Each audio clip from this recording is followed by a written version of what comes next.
నాకు ఆరోగ్యం లేదు కానీ ఆనందం ఉంది. హల్లెలూయా. ఈరోజు నీకు అలా ఉందని నేను నమ్ముచున్నాను. నమ్మిన వారు చేతులెత్తండి. హల్లెలూయా.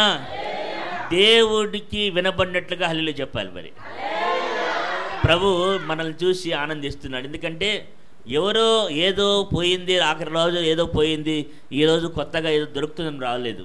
మనకు దొరికేసింది. ఏం దొరికింది? నిత్య జీవం అనే వరం మనకు దేవుడు ఇచ్చేశాడు. ఇంకా మనం దాని వద్దకు వెళ్ళటానికి మనం ప్రయాణం చేస్తున్నాం. మనం విశ్వాసపు రైలులో ఉన్నాం. ఇదొక రైలు. విశ్వాసం రైలు ఎక్కడ వెళ్తుందా? మన పట్టాలపైన వెళ్దు, లోకంలో వెళ్దు, ఆకాశం అంత ఎత్తైన పరిస్థితుల్లో అది వెళ్ళే దారి వేరు. లోకంలో మనం ఉన్నప్పుడు లోకంతో స్నేహం, దేవునితో వైరం. ఎప్పుడైతే లోకంతో కలిసి ఉన్నామో విశ్వాసపు రైలు దిగేశామని అర్థం. ఎప్పుడైతే విశ్వాసపు రైల్లోకి ఎక్కామో లోకంతో సంబంధాలు కట్ అయిపోయిన అర్థం. ప్రియ సహోదరి సహోదరుడా, ఎందుకు మనకు దేవుడు నూతనంగా ఉంచాడు? ఏమిటి మన దేవుని యొక్క ప్రత్యేకత అని ఒక్కసారి మళ్ళీ మనం నెమరేసుకుందాం. విలాప వాక్యములు చూడండి, త్వరగా చదవని వాళ్ళు చదవండి. విలాప వాక్యములు 3వ అధ్యాయం 23వ వచనం. విలాప వాక్యములు 3వ అధ్యాయం 23వ వచనం. వేగంగా చదివిన వాళ్ళు వేగంగా చదవండి. విలాప వాక్యములు 3వ అధ్యాయం 23వ వచనం. అనుదినము నూతనముగా ఆయనకు వాత్సల్యత పుట్టుచున్నది. చాలు చాలు. ఒక ఏమన్నారు? అనుదినము, ఎవ్రీడే.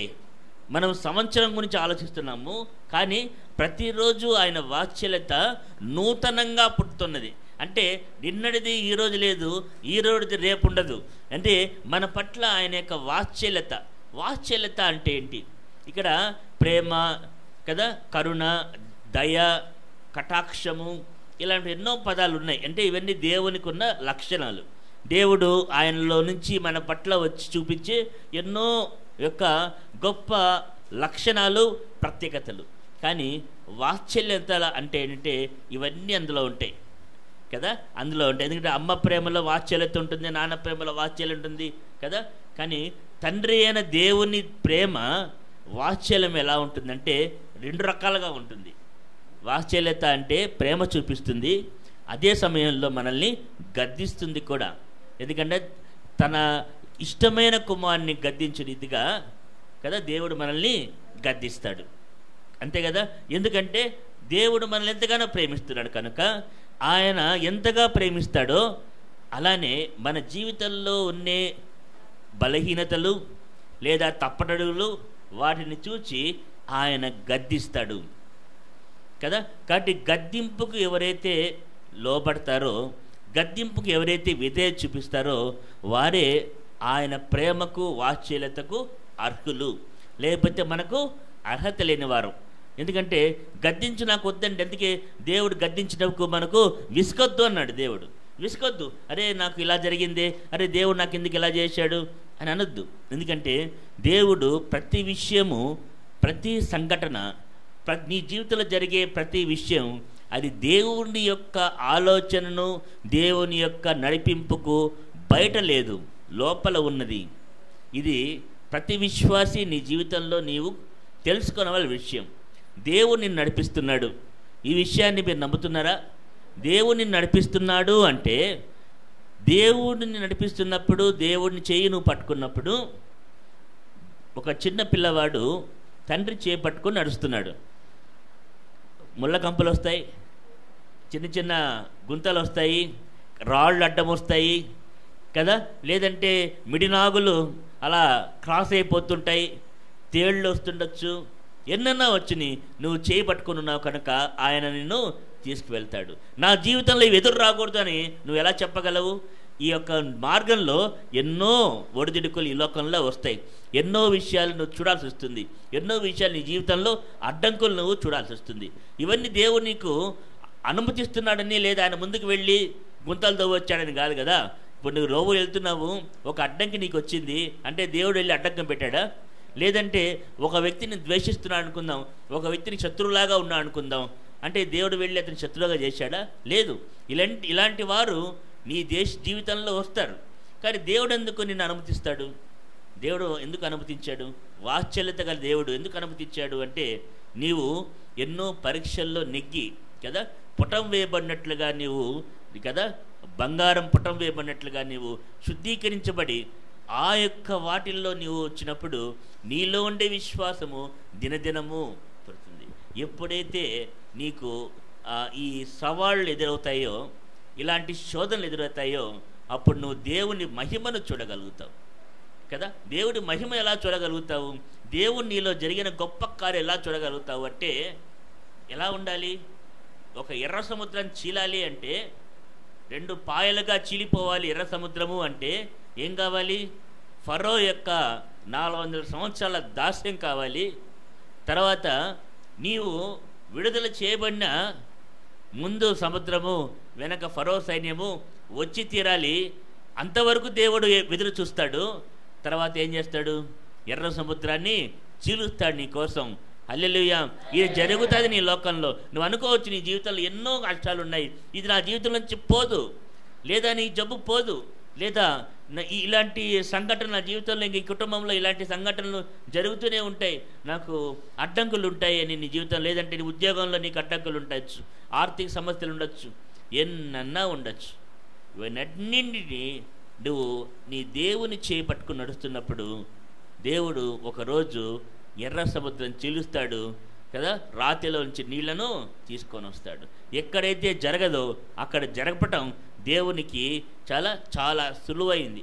మంచినీళ్ళ ప్రాయం అంటారే అలా, దేవుడు అలాగా గొప్ప కార్యాలు నీ జీవితంలో చేయబోతున్నాడు. ప్రియులారా, నూతనీకరించడం అంటే కొత్తగా కావటం. నా జీవితం కొత్తగా కావాలి, నేను జీవితం కొత్తగా కావాలి అంటే మనం నేర్చుకోవాల్సింది ఏంటంటే, నీవు ప్రభువులో నువ్వు ఎంతగా ఉన్నావు అంటే ఎలా ఉండాలి? చంటి బిడ్డ తల్లి చేతిలో ఉన్నట్లుగా, తండ్రి చేయి పట్టుకున్న బిడ్డలాగా నువ్వు ఉండాలి. అందుకే ఏమన్నాడు దేవుడు? పరలోక రాజ్యము ఇలాంటి వారిదే అని చిన్న బిడ్డలు చూపించి అన్నాడు.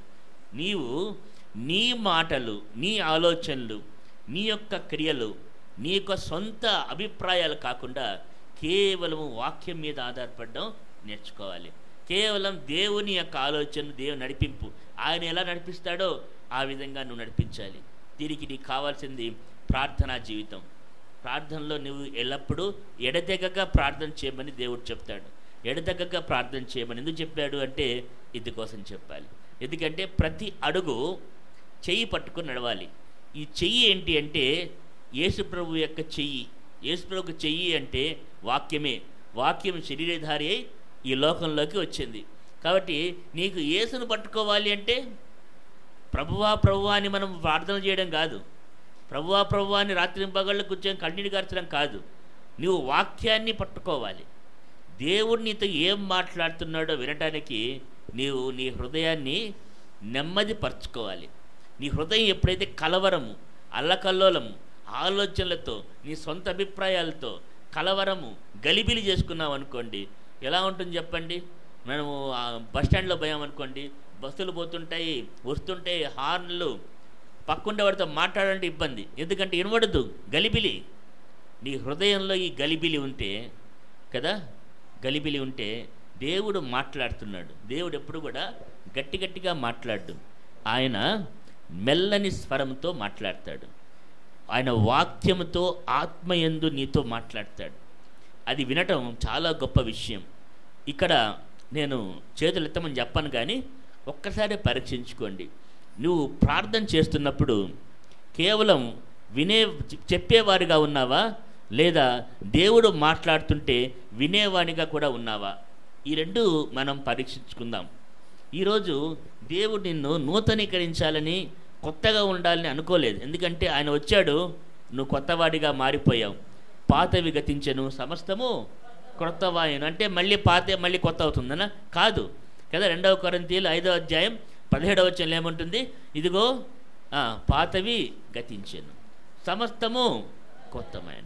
అన్నీ కొత్తవి అయిపోయినాయి, ఇంకేంటి పాతవి? పాతవి ఏమీ లేవు కదా, పాతవి ఏమీ లేవు. మళ్ళీ పాత కావడం జరగదు. మనం అనుకుంటుంటాం, మళ్ళీ నా జీవితం ఇలా అయిపోయింది, మళ్ళీ నేను ఇలా అనుకుంటున్నా, మళ్ళీ నాకు ఇంకో సమస్య వచ్చింది అంటే సమస్య కొత్తదిగా వచ్చింది, కానీ నువ్వు పాతవాడివి కాదు, నువ్వు ఎల్లప్పుడూ కొత్తవాడివి. ప్రభువునందు నీవు ఎల్లప్పుడూ సిద్ధపడి ఉన్నావు. నువ్వు ఒక విశ్వాస యోధుడివి, దేవుని చేతిలో సైనికుడివి. కాబట్టి నువ్వు సైనికుడివి అంటే కదా, ఎఫ్సీఎల్ రాసిన గ్రంథం 6వ అధ్యాయం 12వ వచనం ప్రకారం సర్వాంకవచం ధరించి నువ్వు ఎల్లప్పుడూ కదా అంధకార శక్తుల్లోనూ, ఆకాశమైనప్పుడు అంధకార శక్తులతోనూ, ఈ లోకనాథులతోనూ నువ్వు పోరాటం చేయాలి. సో ఎల్లప్పుడూ నువ్వు సిద్ధపడి ఉండాలి. మరి ప్రార్థనలో ఇప్పుడు చూడండి, ఒక ఆర్మీ ఉంటుంది, పోలీస్ ఉంటుంది కదా, వాళ్ళ ఎస్ఐ చెప్పిన మాట వాళ్ళందరూ వింటారు. సైన్యమైతే వారి యొక్క ఆర్మీ చీఫ్ ఉంటాడు, ఆయన ఏమంటాడు, ఫైర్ అనో లేకపోతే ముందుకు కదలండి అనో ఒక ఆర్డర్ ఇస్తాడు. ఆయన చెప్పేది వింటే కదా నువ్వు ముందుకు పోవడానికి. 10 మంది కదిలారు, 10 మంది కూర్చొని ఉన్నారు. ఎందుకు వినబడలా? నువ్వు ఎక్కడో ఉన్నావు, ఏదో ఆలోచిస్తున్నావు, నీ హృదయంలో ఏదో గలిబిలి ఉంది, ఏవో దురాశలు ఉన్నాయి. అందుకే దేవుడు మాట్లాడుతున్నాడు, నీకు వినబట్టలేదు. దేవుడు పిలుస్తూనే ఉన్నాడు, నువ్వు వినబట్టలేదు. ఎందుకు వినబట్టలేదు అంటే నువ్వు ప్రార్థిస్తున్నావు, కానీ లోపల ఎన్నో ఆలోచనలు, ఆశలు, దురాశలు, లేకపోతే నీ అభిప్రాయాలు, నీ ఆలోచనలు దేవుని వద్ద మాట్లాడి ఆగితే కదా దేవుడు మాట్లాడేది. నువ్వు ఆపడం మొదలు పెడితే ఆయన మాట్లాడతాడు. నువ్వు మాట్లాడుతూనే ఉంటావు కదా, ప్రార్థన మొదలు పెడతావు, ఆపవు. ఆయన గోజాడతావు, ఇస్తాను అన్నా కూడా వినవు, గోజాడుతూనే ఉంటావు. ఇంకా ఎంతసేపు గోజాడతావు, ఆయన ఇస్తానురా బాబు అంటే నువ్వు వినవు. ఎందుకంటే ఇది ఒక రకమైన మొండి విశ్వాసం, ప్రేమ. దేవుడు నిన్ను మాట్లాడడం నేర్చుకో, ఎందుకంటే దేవుని మాట ఎంతో విలువైనది. అది ఏదో ఒకటి అడిగావు కాబట్టి ఇచ్చేస్తాను పో అని అంటారు చూడండి, తదాస్తు అన్నట్లు కాదు. ఒక వాక్ నుంచి వాక్యం వచ్చింది. వాక్ అంటే కేవలం మాట కాదు, నేను మాట్లాడే మాట కాదు. వాక్యము అంటే ఒక ప్యాకేజ్.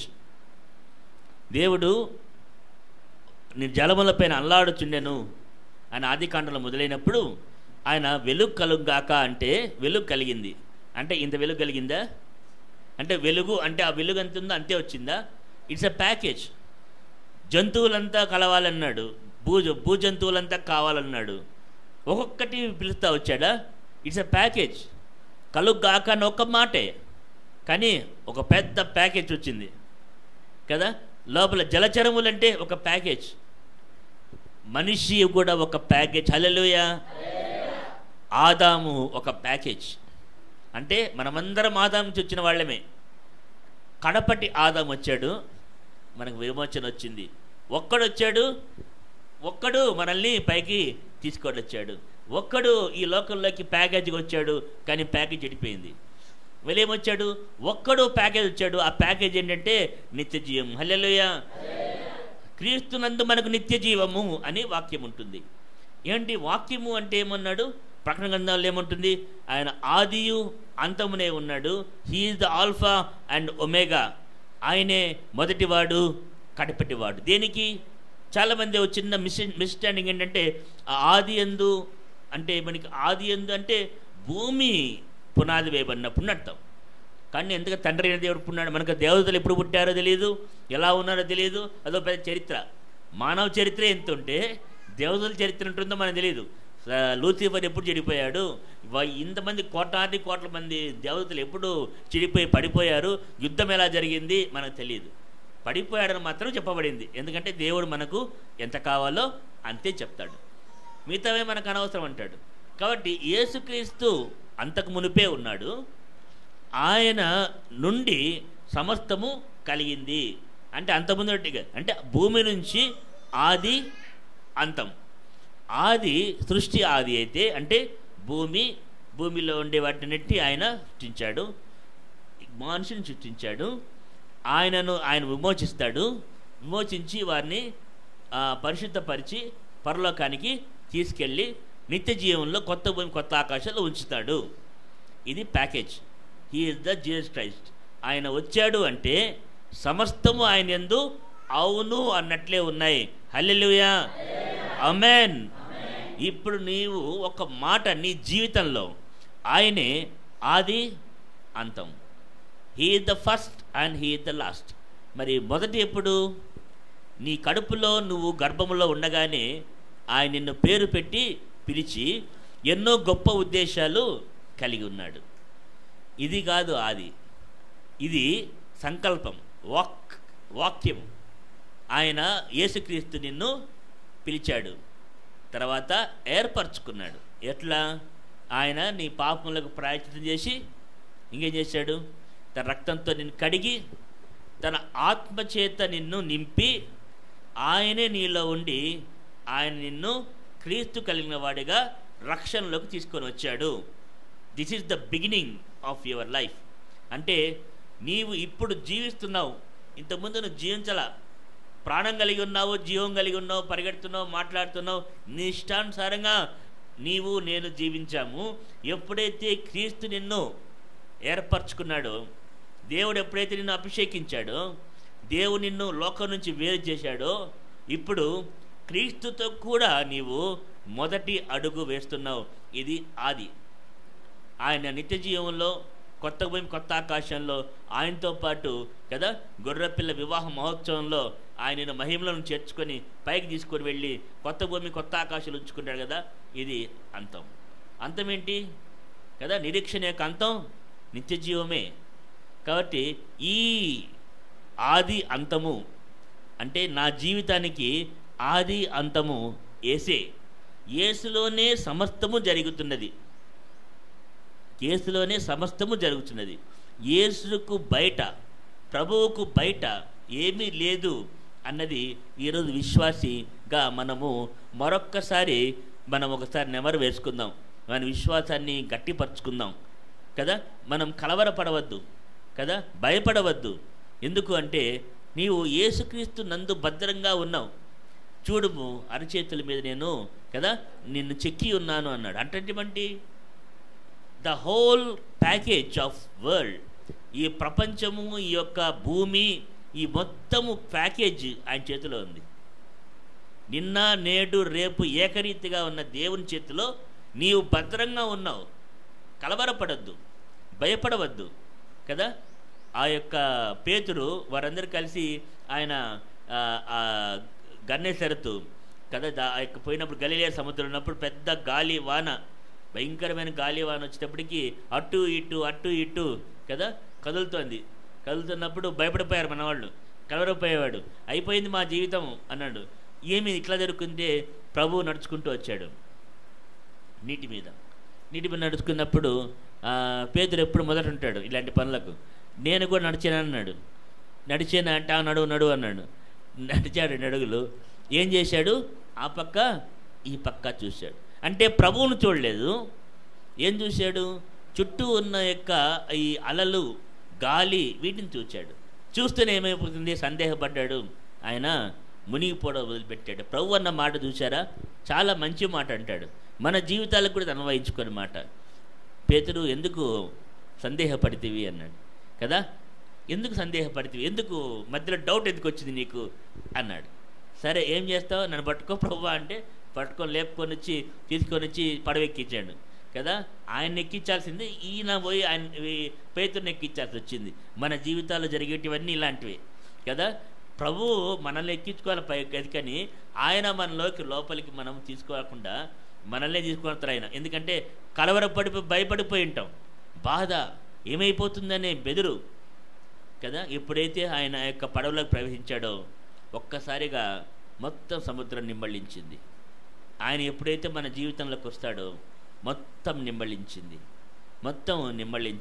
ఏది ఆ యొక్క పడవను అంటే ఈ జీవము, ఈ మన జీవితము బతుకనే నావ ఎన్నోసార్లు ఒడిదుడుకులకు లోనవుతుంది. ఎందుకంటే లోకం అలా విధంగా అల్లకొల్లలంగా ఉంది. ఎందుకంటే ఇది లోకాధికారి సాతాను. ఈ సాతాను యొక్క కోటాను మంది ఉన్నారు కదా. ఈ జనాంగానికి ఏం పని అంటే లోకాన్ని అస్థిరపరచడం వాళ్ళ యొక్క పని. ఈ అస్థిరపరిచే పనిలో మన విశ్వాస బ్రతుకు కొన్నిసార్లు అటు ఇటు అవుతుంది. కానీ మనము యేసుక్రీస్తు అనే యొక్క రక్షకుని చేయి పట్టుకొని ఆయనలాగా మనము ఈ సముద్రం అంటే ఈ లోకం అనే యొక్క సముద్రం మీద మనం నడుస్తున్నాం. ఈ విషయం మనకు అర్థం కావాలి. మనము దీంట్లో ఈదటం లేదు. ఎవరైనా నీళ్ళపై నడవటం అద్భుతమా కాదా? నీళ్ళపైన ఎవరు నడవలేరు, కానీ నీళ్ళపై నడవడం అద్భుతం. అలాగా విశ్వాసి ఈ లోకంలో ప్రభువును చేపట్టుకొని విశ్వాసం నడవటం అనేది ఒక అద్భుతం. విశ్వాసి ఒక అద్భుతం. హల్లెలూయా. మనందరి యొక్క జీవితం ఒక అద్భుతం. ఆమేన్. మనందరి జీవితం అద్భుతం. మనం విశ్వాసిగా ఉండటం అద్భుతం. విశ్వాసిగా ఈ లోకంలో జీవించడం అద్భుతం. మన విశ్వాసాన్ని కాపాడుకోవడం అద్భుతం. ఎందుకంటే నా ప్రభువు అద్భుతమైన వాడు, ఆశ్చర్యకరుడు కనుక నా జీవితంలో ఆశ్చర్య కార్యాలు జరుగుతాయి. ప్రియ సహోదరి సహోదరుడా, నిరుడు అంటే నిన్నటి సంవత్సరం ఎన్నో అడ్డుపోట్లు, ఎన్నో కదా కష్టాలు, నష్టాలు, బాధలు, ఇబ్బందులు నీ జీవితంలో వచ్చిండొచ్చు. కానీ నీవు భద్రంగా ఉన్నావు కదా, లేకపోతే చర్చికి ఎలా వస్తావు, వందనానికి ఎలా వచ్చావు కదా. మనం ఏం చేస్తుంటామంటే లెక్కలు వేసుకుంటాం. ఏ లెక్కలు వేసుకుంటామంటే మన జీవితంలో జరిగిన కష్టాల గురించి లెక్కలు వేసుకుంటాం. మనకు కొందరికి ఏడవటం బాగా ఇష్టం. ఆ ఏడవటం అంటే కుళ్ళి అనుకొని ఏడవటం అలవాటు.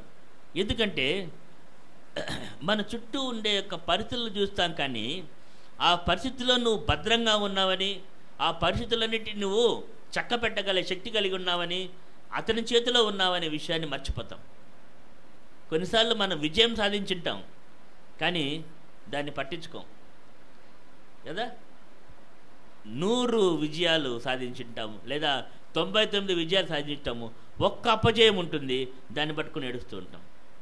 నో, నీ జీవితంలో ఎన్నో అద్భుతాలు చేసి ఒకసారి చూడండి ఎన్ని అద్భుతాలు దేవుడు చేసింటాడు. ఎన్ని అద్భుతాలు నా జీవితంలో జరిగింటాయి చెప్పండి.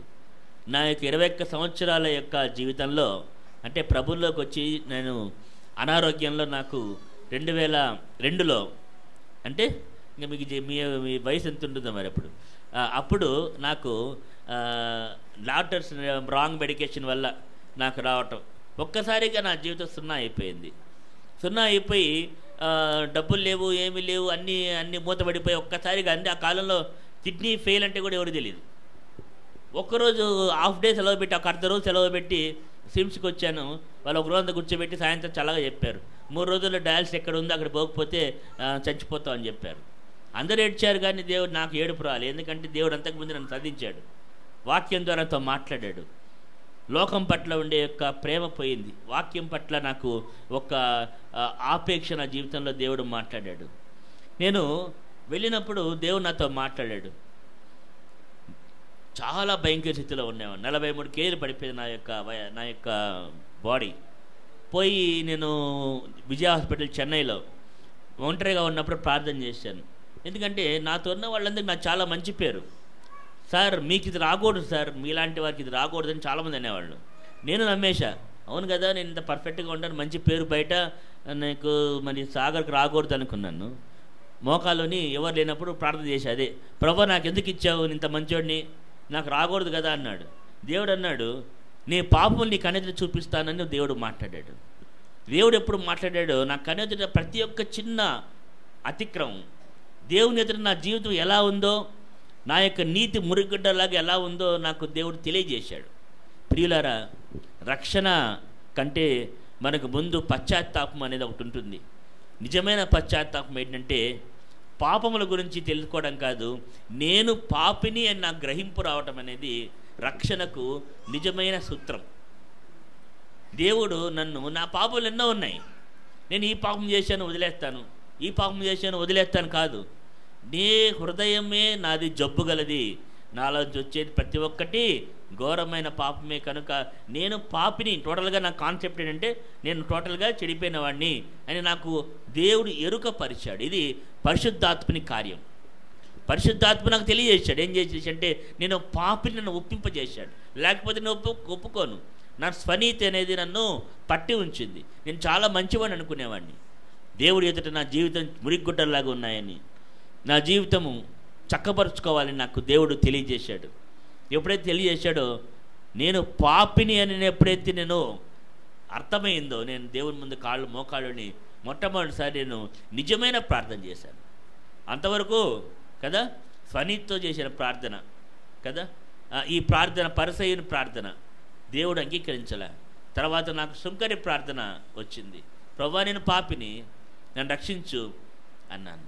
తర్వాత ఒక 10 రోజుల తర్వాత నేను డిశ్చార్జ్ అయిపోతాను అన్నప్పుడు డాక్టర్ ఏమన్నారంటే, అక్కడుండే బాబాలు ఇలాంటి వాళ్ళతో పోల్చి, నువ్వు ఒకవేళ బయటికి వెళ్తే 2 రోజుల్లో కోమాలోకి వెళ్తావు, కోమాలోకి వెళ్తే ఎన్నికి రావద్దు అన్నాడు. ఇంకంతే, కోమాలోకి వెళ్తే ఎన్నికి రావద్దు, 2 రోజులు కోమాలోకి వెళ్తావు అన్నాడు. 21 సంవత్సరాలు అవుతుంది, మళ్ళీ నా డాక్టర్ని చూడలేదు. హల్లెలూయా. 21 years అవుతుంది. 21 years still I'm under going dialysis ద్వారా వెళ్తున్నాను. 21 సంవత్సరాలు అవుతుంది. నాలాగా కారు నడిపేవాడు, నాలాగా బండి నడిపేవాడు, నాకాలా ఉద్యోగం చేసేవాడు, నాలాగా పరిచర్య చేసినవాడు. ఇదంతా అద్భుతమా కాదా? అద్భుతమే. కంటే నేను అద్భుతంగా ఉండటం ఎవరి వల్ల సాధ్యమైంది? యేసుక్రీస్తు వల్ల సాధ్యమైంది. నా రోగం బాగాలేదు, నా కిడ్నీలు అట్లే ఉన్నాయి కదా, నేను నడవడానికి ఇబ్బంది పడుతున్నాను, కానీ నా హృదయం ఆనందంతో దేవుడు నింపి ఉన్నాడు. హల్లెలూయా. ఎందుకంటే ఈ శరీరం ఇక్కడే పోతుంది, నేను పరలోక రాజ్యంలో దేవునితో పాటు ఉంటాను. ఈ నిశ్చయత నీకు నాకు రావాలి. ఇంకా అంతా కొత్తే కదా, కొత్త సంవత్సరాలు కదా. గమనాగమన యాకోబు పత్రిక 1వ అధ్యాయం 17వ వచనంలో ఉంటుంది, గమనాగమన ఛాయ లేని దేవుని వద్దకు మనం నడిచి వెళ్తున్నాం కదా. ఇప్పుడు పరిగెట్టుకుంటూ వెళ్ళే ఒకే సమయం వచ్చేసింది కదా, రాకడ అతి సమీపంగా ఉంది. మనం ఎత్తబడుతున్నాం, ఎత్తబడే సంఘంలో మనం ఉండాలి, ఆయన్ని ఎదుర్కోవాలి. మధ్యాకాశంలో మనం ఎదుర్కొంటాం, ఆయన న్యాయపీఠం ఎదురు మనం ఉంటాం. మన మచ్చ తొలగిస్తాడు, మనల్ని ఆయన మహిమతో నింపుతాడు. ఇది గొర్రెపిల్ల వివాహ మహోత్సవం. అక్కడ వరుణ్ణి, మన ప్రియమైన వరుణ్ణి, మన ప్రియ యేసుని మనము ఎదుర్కొంటాం. మనము శాశ్వతంగా బాధ, నొప్పి, కష్టం, నష్టం అన్నీ నా జీవితంలోంచి వెళ్ళిపోతే నిరీక్షణలో నడుపుతున్నాను. కాబట్టి కాళ్ళు పనిచేయవు, చేతులు పనిచేయవు, తల పనిచేయదు, చేతులు పనిచేయవు, ఏది పనిచేయదు, పట్టుకోలేను నేను. ఏది పనిచేయదు, ఎవరో తినిపించాలి. ఎన్ని ఉన్నా ఈడొచ్చి కూర్చొని నీతో మాట్లాడుతున్నాను. హల్లెలూయా. ఎవరికి హల్లెలూయా? నాకా దేవునికా? యేసుక్రీస్తుకు జయము కలుగాక. ఎల్లప్పుడూ జయము ఆయనదే, ఆయనే గెలుస్తాడు. ప్రియులారా, నువ్వు ఎలాంటి స్థితిలో ఉన్నా, నీ జీవితం ఎలాంటిదిగా ఉన్నా, నువ్వు ఎలాంటి స్థితిలో ఉన్నా, నీ ప్రభువు నిన్ను గట్టెక్కిస్తాడు. హల్లెలూయా. దేవుడు నిన్ను గట్టెక్కిస్తాడా? నేను ఈరోజు నువ్వు నమ్ము, దేవుడు నమ్ముట నీ వలనైతే నమ్మువానికి సమస్తము సాధ్యమే. అంతేనా? అడుగునది దొరుకును అని నువ్వు నమ్మినలా నీకు అది దొరుకుతుంది. ఈ 2 పనులు మనం చేయం కదా. ఏం చేస్తాము? ఎంతసేపు ఆయన గెలుగుతూనే ఉంటాం. అయ్యా అయ్యా అయ్యా అయ్యా, ఎవరే నమ్మరాని ఆయన ఇస్తానంటే నమ్మవే. అది కాదు లే బ్రదర్ అని. అందుకే అంటాడు, దయ్యాలు కూడా నమ్ముతూ ప్రభు ఉంటున్నాయా, నువ్వు ప్రభు అనడం వల్ల నష్టం లేదు, లాభం ఏం లేదు నీకు అంటున్నాడు దేవుడు. ఎందుకంటే నువ్వు ఎంతసేపు కోచాడుతావు? ఇస్తానయ్యా అంటే వినవు, ఇచ్చేశాను అన్నా వినవు, ఏది వినవు. ఎంతసేపు ప్రార్థన చేస్తూనే ఉంటావు. ప్రార్థన చేయడానికి ఒక ఎండ్ అనేది ఉందని నీకు తెలుసుకోవాలి. ఎప్పుడండి? నేను ఏదైనా వచ్చాను, ఎదురుగా మీకు తెలిసిన వాళ్ళు వచ్చారు, బాగున్నారా అని అడుగుతారు. తర్వాత ఏం చేస్తారు? బాగున్నారా, ఇంట్లో వంట చేశారా, ఏం చేశారు, ఇడ్లీ తిన్నారా, ఇడ్లీ తింటే చట్నీ వచ్చిందా, ఇట్లా మాడుతూనే ఉంటారా? లేదా బాగున్నారా అని తర్వాత అవతల వాడు ఏం మాట్లాడితే వింటారా? బాగున్నాడంటే ఆయన బాగున్నానండి అన్న మాట వినేదానికి నువ్వు వెయిట్ చేస్తావు. దేవుని కాడ నువ్వు మొరపెట్టావు. మొరపెట్టినప్పుడు నువ్వేం చేయాలి? ఆయన చేస్తాడు అంటావు. అమ్మ అన్నం చేయమని అడిగితే అమ్మ అన్నం చేస్తే నీకు నమ్మకం ఉందా లేదా? అమ్మ అన్నం చేసేంతవరకు అన్నం అంటే ఏం చేస్తుంది? మీ అమ్మ ఒక్కటి పీకుతుంది. ఏమంటుంది? వాడు కూర్చోపో, అన్నం బియ్యం ఏరద్దా, దాన్ని కడగద్దా, మళ్ళీ స్టవ్ పైన పెట్టద్దా, అది మళ్ళీ 2 విజిల్స్ రావాలా, తర్వాత అది కొద్దిసేపు ఉండాలా, మళ్ళీ తీయాలా, తర్వాత నీకు అన్నం. అంతవరకు ఏం చేయాలి? వేచి ఉండాల. ఎప్పుడు చెప్తాను నేను, వేచి ఉండాల. రాలేదు, వేచి ఉండాల. అయినా రాలేదు, ఏం చేయాలి? ఇప్పుడు వేచి ఉండాలి. అయినా రాలేదు, ఏం చేయాలి? వేచి ఉండాలి. ఎందుకంటే దేవుడు తగిన సమయమందు నీకు ఇస్తాడు. నువ్వు నమ్మాలి. ఏంటంటే అన్నము ఆకలి అంటే అమ్మ అన్నం పెడుతుందని తెలిసిన నీకు,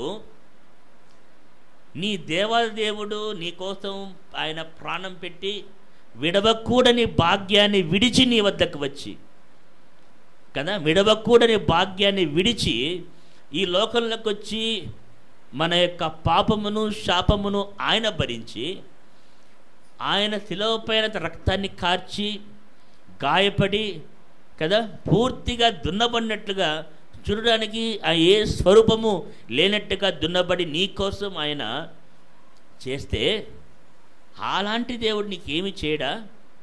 నేను చేస్తాను అంటే నమ్మవెందుకు కదా.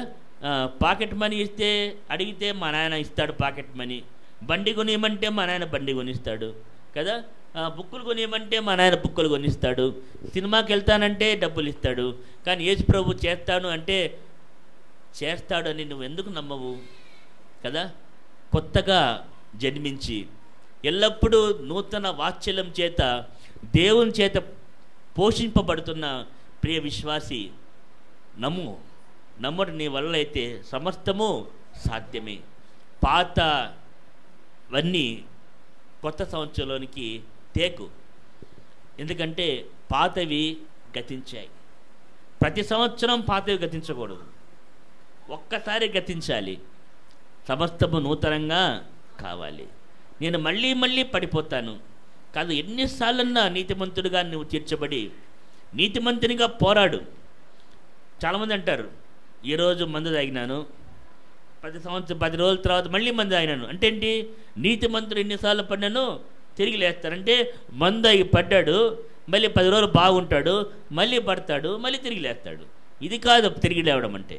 నువ్వు నీతిమంతుడిగా తీర్చబడ్డావు అంటే నువ్వు క్రీస్తులో ఉన్నావు అని అర్థం.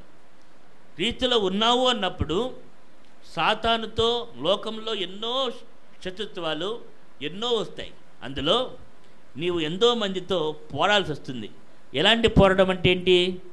వాడు ఒక చెంపకు దిగితే నువ్వు 2 చెంపలు పీకడం కాదు, ఒక చెంప కొడితే ఇంకో చెంప చూపించడం. నీ అత్త ఒక మాట అంటే కోడలు మౌనంగా ఉండటం విజయం. భర్త ఒక మాట అంటే భార్య మౌనంగా ఉండటం విజయం. భార్య ఒక మాట అంటే భర్త సర్దుకుపోవడం ఒక విజయం. స్నేహితుడు ఒక మాట అంటే నీవు సర్దుకుపోవడం ఒక విజయం. అర్థమవుతుందా? ఇవి విజయాలు. అంతేగాని నేను మాటకు మాట అంటాను, అయిన తర్వాత ఒక మాట అంటూ పోతుంటాను అన్నప్పుడు ఎక్కడ విజయం వచ్చింది? నిన్ను హింసించినప్పుడు దూషించినప్పుడల్లా నీవేం చేయాలి? సంతోషపడాలి. ఎందుకంటే పరలోకం నీ స్వార్థం అదిగిపోతున్నది. నువ్వు దూషించిన వారిని నువ్వేం చేయాలి? తిరిగి దూషించాలా కాదా? క్షమించాలి, ఆస్వాదించాలన్నాడు ఒక మాట. అది ఇంకా కష్టం కదా. నిన్ను దూషించిన వారిని, నిన్ను కష్టపెట్టిన వారిని నువ్వు చేతులెత్తి ఆస్వాదించాలి. నీకు మంచి కలుగును గాక.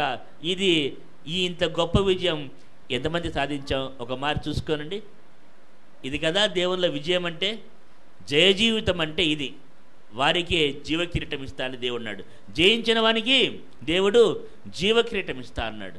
మరి జయించావా? జయించకుండా జీవకిరీటం ఎక్కడిది?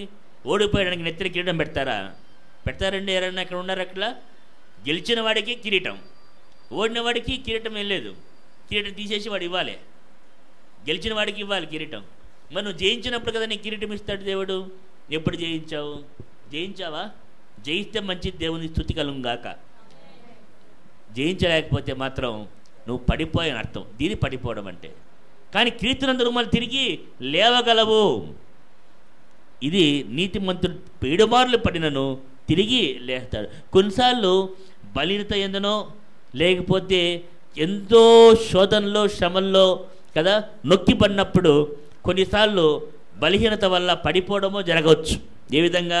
క్షమించలేకపోవడం, లేదా ఏదైతే మనము ఆశ్రయించాలనో అక్కడ క్షమించాల్సి వచ్చి రావడం. అంటే నిన్ను ఎక్కువ శోధించారు కాబట్టి నీ ఇలా కాదు కాక నీకు ఇలా జరగాల, నువ్వు ఉండకూడదు, నాకు ఇది మంచిది కాదు అంటావేమో. ప్రియ సహోదరుడా, ఆ సమయంలో నువ్వు దీవించాలని మర్చిపోవద్దు.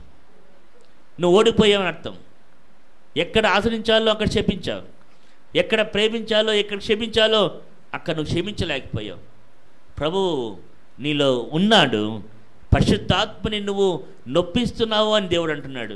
బాధపరచకు అన్నాడు. పరిశుద్ధాత్ముడు నేను చెప్తున్నాడు, నువ్వు క్షమించు, నువ్వు వెళ్ళొద్దు, నువ్వు ఆ చేతిలో పడ్డద్దు, నువ్వు వారు అశాంతితో లేదా వారు నిన్ను ఇబ్బంది పెట్టే స్థితిలో ఉన్నా నువ్వు దాన్ని తెచ్చుకొని నువ్వు నీ యొక్క హృదయంలో పెట్టుకోవద్దు. దే హేట్, వాళ్ళెన్నో హేట్ చేయవచ్చు, ఆ హేటెడ్ నీలోకి రాకూడదు. నీలో ప్రేమ ఉండాలి, ఎందుకంటే నీలో యేసుక్రీస్తున్నాడు కదా. యేసుక్రీస్తు ఉన్నప్పుడు నీలో ప్రేమే ఉండాలి. కానీ ఇతరులను ద్వేషించే భావం నీలోకి ఎలా వచ్చింది? ఎందుకంటే కాసేపు యేసుక్రీస్తును సరే కొద్దిసేపు పక్కన ఉండండి సార్ అని పక్కన ఉన్నబట్టి మనం మాత్రం ముందుకెళ్తాం.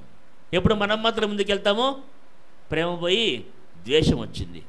ప్రేమ ఎక్కడ పెట్టాము? పక్కన పెట్టేసి. యేసుక్రీస్తుని కాసేపు ప్లీజ్ మీరు కొంచెం పక్కన ఉంటే మేము చూసుకుంటాము ఒకరొకరు, ఇప్పుడు చెప్పు నేను వస్తానను తేల్చుకుందాం మన ఇద్దరం అని ముందుకు పోతాం. అవునా కదా? నువ్వెంత చూసుకుని నా అంత చూసుకుందాం. అంతే. ఏమవుతుంది అక్కడ? అవతలుడు పోయాడు, యువతలుడు పోయాడు. ఇదేంటి అన్యాయం కదా. దేవుడు ఎంత బాధపడతాడు. నువ్వు వెళ్ళి అవతల అందుకంటాడు, పరుల పాపంలో నువ్వెందుకు పాలివాడవవుతావు అన్నది. వాళ్ళ దాంట్లో చేయబెట్టద్దు, నువ్వు పక్కొచ్చేయి, నువ్వు చేయవద్దు. ఒకవేళ నువ్వు నిన్ను ద్వేషిస్తే నువ్వు ద్వేషించకు. వారు నిన్ను కీడు చేస్తే నేం చేయాలి? రెండంతల కీడు చేస్తావా? ఏం చేస్తావు? కీడు చేయకుండా మంచితో కీడును జయిస్తావు. జయించేవాడు జీవికిరటము పొందుతాడు. ప్రియులారా, నీ జీవితం ఎలాగుందో ఒకసారి పరీక్షించుకోండి. ఇదే నూతనత్వం అంటే, కొత్తది అంటే ఇదే. ఇది కొత్తది, ఇది కొత్త చాప్టర్. ఎందుకంటే లోకంలో ఈ చాప్టర్లు ఉండవు. పంటికి పన్ను కంటికి కన్ను ఉంటుంది, అంతా ఇదే పాఠం. మూల పాఠం అంతా ఇదే. ప్రభు వచ్చాడు, కొత్త పాఠం ఇచ్చాడు, కొత్త జీవితం ఇచ్చాడు, కొత్త జీవనం ఇచ్చాడు, కొత్త బతుకిచ్చాడు, అంతా కొత్తగా చేసేసాడు. ఎంతవరకు కొత్తది? కొత్త ఆకాశం కొత్త భూమిలో మనము ఉండబోతున్నాం. ప్రియులారా, మనలాంటి ఈరోజు రేపు పోయి నశించిపోయే బుడగలాంటి జీవితం ఉన్న ఈ జీవితము ఉన్న ఈ భూమి ఎంత అందమైంది చూడండి. ఇంకా ఎన్నో ప్రదేశాలు మనం చూడలే. మనం ఎక్కడ చూసి అబ్బా ఎంత బాగుంది ఇది, దేవుని సృష్టి ఇంత అందంగా ఉందా అనుకున్నాం. మనమే చూడలే ఇంకా ఈ భూమి ఎలా ఉందో కూడా. అలాంటిది మహిమ శరీరాలు కలిగిన భూమి, ఆకాశం ఎలా ఉంటుందో ఊహించండి. అడిగి ఊహించిన దానికంటే గొప్పగా ఉంటుంది. అసలు నువ్వు ఊహించిన దాంట్లోగా ఉంటుంది. ప్రియులారా, ఈ నూతనత్వంలోనికి, ఈ కొత్తలోనికి నిన్ను తీసుకొదెళ్ళాలని దేవుడు ఆశిస్తున్నాడు. సంవత్సరాలు రోజులు మనను ఏది మనకు అడ్డు కావు. ప్రతిరోజు దేవుడు నిన్ను ఎత్తుకొనుచు మోసుకొనుచు నడుస్తున్నాడు. అన్ని విషయాల్లో నీకు తోడుగా ఉన్నాడు. ప్రియులారా, ఈ లోకం అంతే కదా. చాలామందికి క్రికెట్ ఇలాంటివి తెలుసు కదా. వాడు బౌలింగ్ వేస్తాడు, ఇంటి మెల్లగైనా అంటావా, వాడు ఉరుక్కుంటా వచ్చి ఎక్కడి నుంచో పోతాడు ఆడిని నడుచుకొని పరిచుకొని ఇంతలా పట్టుకొని కొత్త బాల్ తీసుకొని వచ్చి కరెక్ట్గా నీ తల కొట్టాలని వస్తాడు. వాడు వికెట్ ఉండే కదా అంటే వాడు నీ తలే కనబడుతుంది. వస్తాడు, నువ్వు అట్ట వేయకూడదు అంటావా, వాడు వేస్తాడు, నువ్వు ఆడు. అంతేగాని నాకు కష్టం రాకూడదు, ఏడుపు రాకూడదు, బాధ రాకూడదు, అందరిని ప్రేమించాలి, ఎవరిని ద్వేషించకూడదు, ఎక్కడ ఉద్యోగం పోతే అందరు నన్ను గొప్పగా చూడాలి. జరుగుతుందా? జరగదు. సాతాను ఊరుకుంటాడా? ఊరుకోడు. లోకం ఊరుకుంటుందా? ఊరుకోదు. నిన్ను గేలి చేస్తుంది, అవహేళన చేస్తుంది, క్రైస్తవుడిగా నిన్ను కదా చులకన చేస్తుంది. నీ క్రీస్తును ద్వేషిస్తుంది, నిన్ను ద్వేషిస్తుంది. ఇది ఒక శత్రువు చేసే పని. నీవు దీనిని ప్రేమతో, యేసుక్రీస్తు యొక్క ప్రేమతో, ఆయన యొక్క కదా చేయి పట్టుకొని వీటి జయిస్తూ జయవీరునిగా నువ్వు వెళ్ళి జయకిరీటం పొందబోతున్నావు. హల్లెలూయా. ఇది కొత్తది. ఈ కొత్తది నీకు వచ్చిందా? ఈ కొత్తది అంటే కొత్తనైన కిరీటం. అది ఎలా ఉంటుందంటే మనలాంటి కిరీటం కాదు, అది వాడబారని కిరీటం. హల్లెలూయా. దేవుడు ఎంత గొప్పవాడండి. వాడబారని కిరీటం అంటే జీవంతో ఉట్టిపడుతున్న జీవితాన్ని క్రొత్తగా నువ్వు చూసావా? అట్లా ఏదన్నా ఎప్పుడు జీవం కలిగి ఉండేది ఎప్పుడు చూసావా? ఎప్పుడు చూడలే. నువ్వే ఉంటావండి, ఎక్కడ చూడనక్కర్లే, నువ్వే ఉంటావు. అలాగా ఎప్పుడు అలా ఉంటావు, అలాంటి వారితోనే ఉంటావు. ఇంకా ఎన్నటికి నేను వారిని చూడవు అంటున్నాడు దేవుడు. నిన్ను హింసించు వారిని, ద్వేషించు వారిని, శత్రువును ఇంక ఎల్లప్పటికీ నీవు చూడవు. You can't turn back. ఎంతోమంది నిన్ను వెంటబడ్డారు, లాగేయాలని చూశారు, తోసేయాలని చూశారు, నిన్ను అవమానపరిచారు. కానీ ఒకరోజు నువ్వు వెనక్కి తిరిగి చూస్తే ఎవరు ఉండరు. ఎందుకంటే జయవీరుడైన యేసు నిన్ను జయవీరునిగా కొత్త భూమి కొత్త ఆకాశంలోకి ప్రవేశింపబోతున్నాడు. వాడబారిన కిరీటంతో నిన్ను అభిషేకించబోతున్నాడు. హల్లెలూయా. ఈ కొత్త జీవితంలో దేవుని వాత్సల్యత ఈ విధంగా ఉంది కదా. కాబట్టి 2 విషయాలు ఒకసారి మనం మననం చేసుకొని ముగిస్తాం. ఒకటి, వాత్సల్యత అంటే ప్రేమ మాత్రమే కాదు, గద్దింపు కూడా. యోబు గ్రంథం 5వ అధ్యాయం 17వ వచనంలో కదా, గద్దింపు అనేది ఒక ధన్యత, ఒక బ్లెస్సింగ్. యోబు గ్రంథం 5వ అధ్యాయం 17వ వచనంలో అంటాడు, దేవుడు గద్దించేవాడు ధన్యుడు అంటున్నాడు కదా. దేవుడికి ఇష్టమైన వాడు కదా, దేవుడు ఎంతగానో ప్రేమిస్తున్నాడంట కదా. సామెతల గ్రంథం 3వ అధ్యాయం 16వ వచనం అదే అంటాడు. ఏమంటాడంటే తనకిష్టమైన కుమారుని గద్దించే రీతిగా దేవుడు మనల్ని గద్దిస్తాడు. గద్దింపుకు లోబడాలి కదా, అది బ్లెస్సింగ్ అని. అది తప్పు. ఎందుకంటే కదా, వెళ్తున్నావు అక్కడ గొంతుందరా కింద పడతావు అని గట్టిగా చెప్పి కావాలంటే గట్టిగా లాగి కింద పడేస్తే అది నీకు ధన్యతే కదా. దేవుడు నిన్ను తగ్గిస్తున్నాడు. ఈ వాత్సల్యత దేవుడు నీకు చూపిస్తున్నాడు. వాత్సల్యత అంటే ప్రేమే కాదు, వాత్సల్యత అంటే గద్దింపు కూడా. ప్రియులారా, ఈరోజు కొత్త సంవత్సరంలోకి అడుగు పెడుతున్నాం. కొత్త సంవత్సరం ప్రపంచానేమో కానీ మనకి ఎప్పుడు కొత్తే. మనకి బిర్యానీ కొత్త కదా, హల్లెలూయా కొత్త, ఆమెన్ కొత్త కదా, ఎన్నో విజయాలు సాధించడం కొత్త, ప్రేమించడం కొత్త. ఏం కొత్త అండి మనకు? ఏది కొత్త కాదు. అంతా మనం ఎప్పుడు దేవుని యందు కదా కొత్త. కొందరు అంటారు అది మీకు సాక్ష్యంగా ఉండాలి. ప్రియులారా, నేను మీకు అందరికీ బ్రతిమలాడి వేడుకొని వచ్చేది అది. నువ్వు సాక్ష్యంగా ఉండాలి. ముఖం వాలేసుకోకూడదు, ముఖం బాధ పెట్టుకోకూడదు. మీ దేవుడు ఏమి చేయడా మీకు? మీ దేవుడు ఏదో క్రైస్తవుడు క్రీస్తుని నమ్ముకొని పోయావు కదా, ఏం చేశాడు నీ దేవుడు అని అనిపిస్తావా? చెప్పండి. దేవుడు ఏమి చేయలేదా మీ జీవితంలో? ఎంత అవమానం దేవునికి. ప్రియులారా, ఎప్పుడు కొత్త బట్టలు వేసుకోవడం కాదు, నీ హృదయం ఎప్పుడు నిగనిగలాడుతూ కొత్తగా ఉండాలి. New heart. ఎప్పుడు హృదయం కొత్తగా ఉండాలి, ఆనందంగా. ఏమయ్యా మనలాగా ఏం కొత్త బట్టలు వేసుకోడు, పెద్దగా డబ్బులు ఏం లేవు, ఏమి నువ్వు హ్యాపీగా ఉంటావు, మేమెందుకు దిగులుగా ఉంటాం, ఇప్పుడు ఏదో కష్టం వస్తుంది మాకు, నీకెందుకు ఉంటావు, నీ ఇండ్లంతా అట్లుంది అంటే, నాకు దేవుడు నాకు ఎప్పుడు ఆనందంగా ఉంటుంది. నాకు ఏమి లేకపోయినా పర్వాలేదు, నేను దేవుళ్ళు ఆనందంగా ఉంటాను. నువ్వు వెళ్తే అబ్బా వీడొచ్చాడా అనుకోకూడదు, అతను వచ్చాడు అతను రాలేదా అని నీకు ఎదురు చూడాలి. ఎందుకంటే నువ్వు వస్తే ఆనందం, నువ్వు వస్తే సంతోషం, నువ్వు వస్తే సమాధానం, నువ్వు వస్తే దేవుని బిడ్డ కదా. సమాధానపరచువారు దేవుని పిల్లలు అని పిలువబడతారు. ప్రియులారా, నువ్వు ఆ విధంగా ఉన్నావా ఒకసారి చూసుకో. ఒక్కసారి చూసుకొని కొత్త సంవత్సరంలో కొత్తగా ఉండాలనుకోవద్దు. నువ్వు కొత్తగా ఉన్నావు ఆల్రెడీ, కానీ నువ్వు కొత్తగా కనబడాల. ఈరోజు నేను కొత్తగా కనబడతాను, అందరికీ వెలుగు పెట్టాను. వెలుగు పెట్టి ఎక్కడ ఉంటాడు? మంచం కింద ఉంటాడా? టేబుల్ కింద ఉంటాడా? ఎక్కడ ఉంటాడని చెప్పాడు? కొంచెం మీద ఉంటాడు. దేవుడు నేను కొంచెం మీద పెట్టాలని ఆశపడుతున్నాడు కదా. నువ్వు వెలగవు, ఎంతసేపు వెలిగించినా మరి బగ్గున ఆగిపోతావు. నేను ఏడబెడతాడు, ఏం చేస్తాడు దేవుడు? నేను వెలిగిస్తానురా అంటే నేను వెలిగించాను, ఇట్లే ఉంటాను. మాడ ముఖం వేసుకోను, కన్నీళ్ళు పెట్టుకోను, ఎవరైనా చూసి అయ్యో ఏం పాప ఎన్ని కష్టాలు ఉన్నాయో నీకు అని చెప్పుకోవడం గొప్ప కాదు. ఎన్ని కష్టాలున్నా ప్రభు నాకున్నాడని నువ్వు ప్రకటించడం నువ్వు చేయవలసిన పని. దేవుడు నిన్ను కొంచెం మీద పెడతాడు, వెలిగిస్తాడు, నువ్వు వెలిగి బిడ్డవు. ప్రియులారా, ఇంకొక మాట చెప్తాను. నాకు చెప్తుంటే మీతో మాట్లాడడం చాలా ఇష్టం, మాట్లాడుతూనే ఉంటాను. దేవుడు నాకు పరిశుద్ధాత్మ యొక్క రగిలింపు అలా ఉంటుంది. ఏమంటున్నాడు? నువ్వు వెలగాలి. నువ్వు వెలగాలి అంటే నువ్వు కాలాలి. కాలుతున్నావు, నువ్వు క్యాండిల్ కాలుతూనే వెలుగు వస్తుంది. యేసుక్రీస్తు సెలవెక్కితేనే నీకు రక్షణ వచ్చింది, మర్చిపోయావా? యేసుక్రీస్తు సెలవెక్కితే కదా నీకు రక్షణ వచ్చింది. మరి నువ్వు సెలవ మొయ్యవా? నువ్వు ఉపేక్షించుకోవా? నీ సెలవు నువ్వు మోయడానికి ఎందుకు ఇష్టపడవు? దేవుడు నీ సెలవు మోసాడు కదా. నువ్వెందుకు తెలవమనడానికి ఇష్టపడు. ఒక క్యాండిల్ వెలిగించి అది మండుతుంటే వెలుగొస్తుంది. నువ్వు శోధనలో, శ్రమల్లో కదా పుటం వేయబడుతూ నువ్వు మంటలో, ఇబ్బందుల కొలిమిలో కాలుతుంటే నువ్వు వెలుగు బిడ్డలాగా నువ్వు ఆకాశమంత ఎత్తుగా ఎత్తికిపోతావని, ఆకాశమంత ఎత్తైన ఉద్దేశాలు కలిగిన దేవుడు ఈరోజు నీతో మాట్లాడుతున్నాడు. హల్లెలూయా.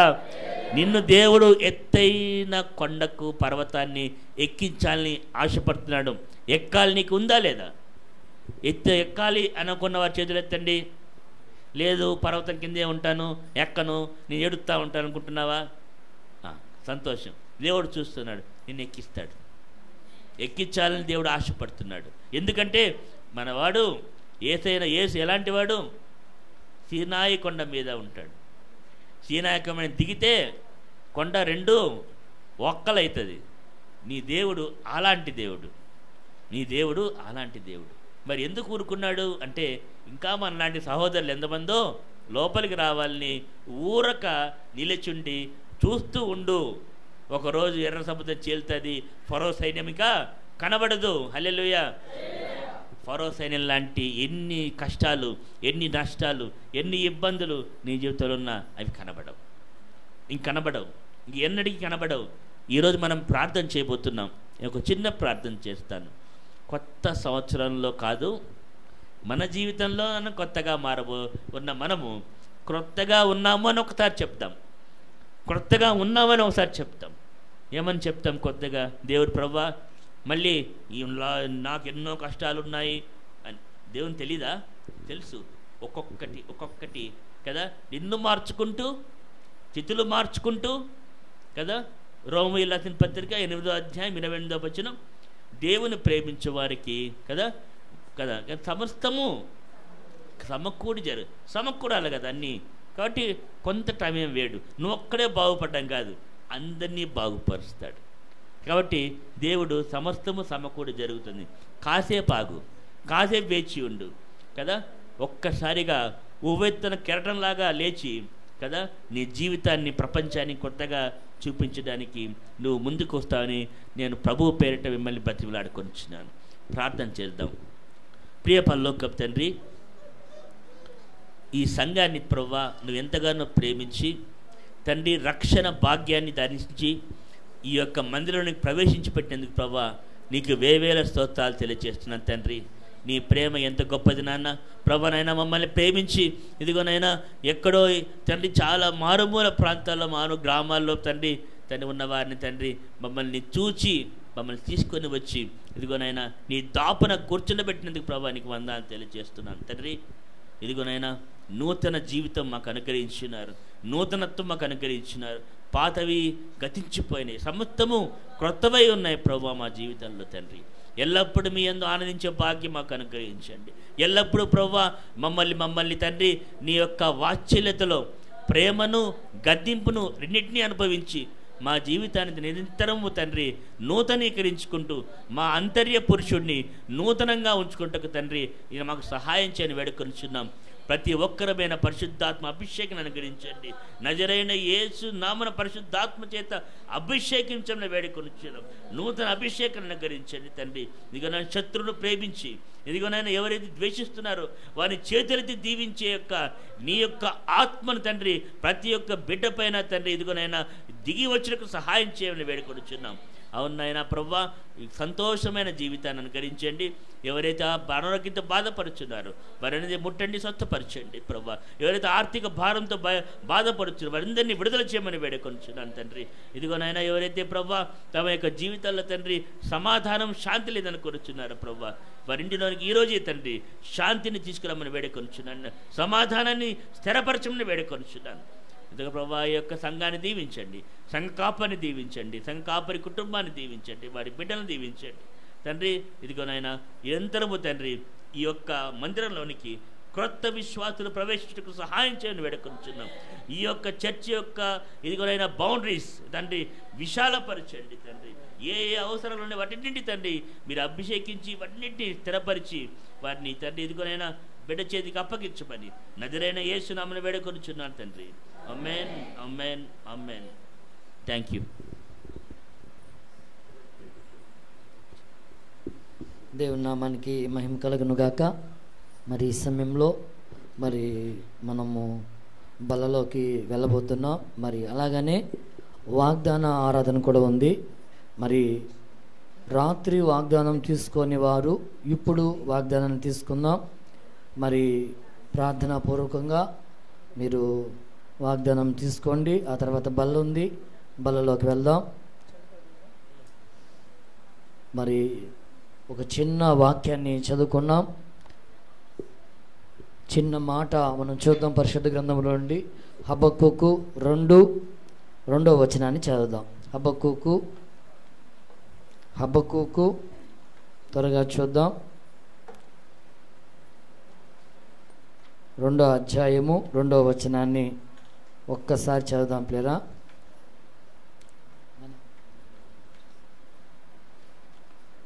హబక్కూకు